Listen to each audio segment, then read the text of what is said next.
Yes, Chipmunka have agreed to publish Vampire Asylum within the next 18 months, they said. I don't know how soon. But, yes, Vampire Asylum coming out soon. And you may say, oh, yawn, yawn, yawn. There's too many vampire books out at the moment. But my vampire is better than anybody else's vampire. I think so. I think he's, you know, he's not one of these namby-pamby vampires who goes around eating rats, for example. You know, he does actually drink of the blood of the human form. And he is, yes, he's a proper vampire. It's not one of these namby-pamby ones that eats rats and gets infected and dies. You know, he's a proper vampire. Quite aware of how the health and hygiene aspects of being a vampire. And, yes, it's about a hospital called Badger Hospital. An asylum. Now, it has no resemblance to any hospital that may or may not have operated in the 80s. And there's no real people in it. Any resemblance to anybody living or dead is purely coincidental. Now, I don't know when it will be out, but watch this space. It'll probably come out, if the last book is anything to go by, it'll come out in ebook first. And then eventually it'll come out in the hardback copy. So,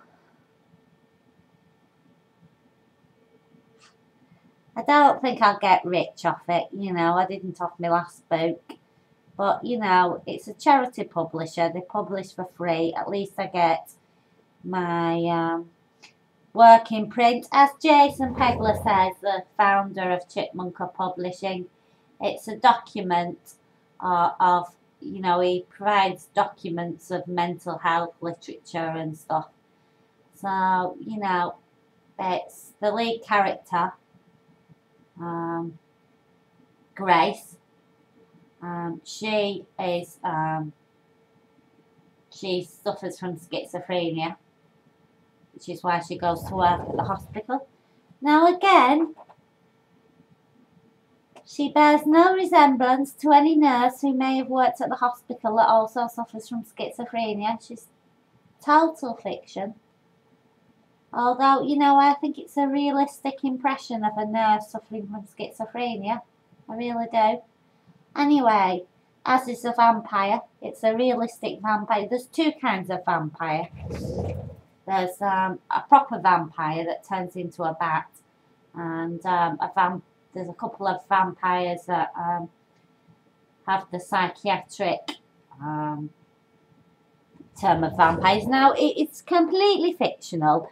As far as I'm concerned, when I worked in an asylum, I worked on a disabled ward, and all I saw was the inside of the disabled ward. I never even worked on the back wards, as we called them, or, you know, the wards where people were on a section. I never even worked on them as a student because the psychiatrist said I hadn't got the personality type to work with people who could be dangerous or violent, you know.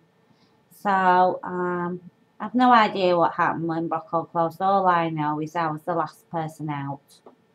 So it's not based on Brockall. It's just a completely fictional asylum.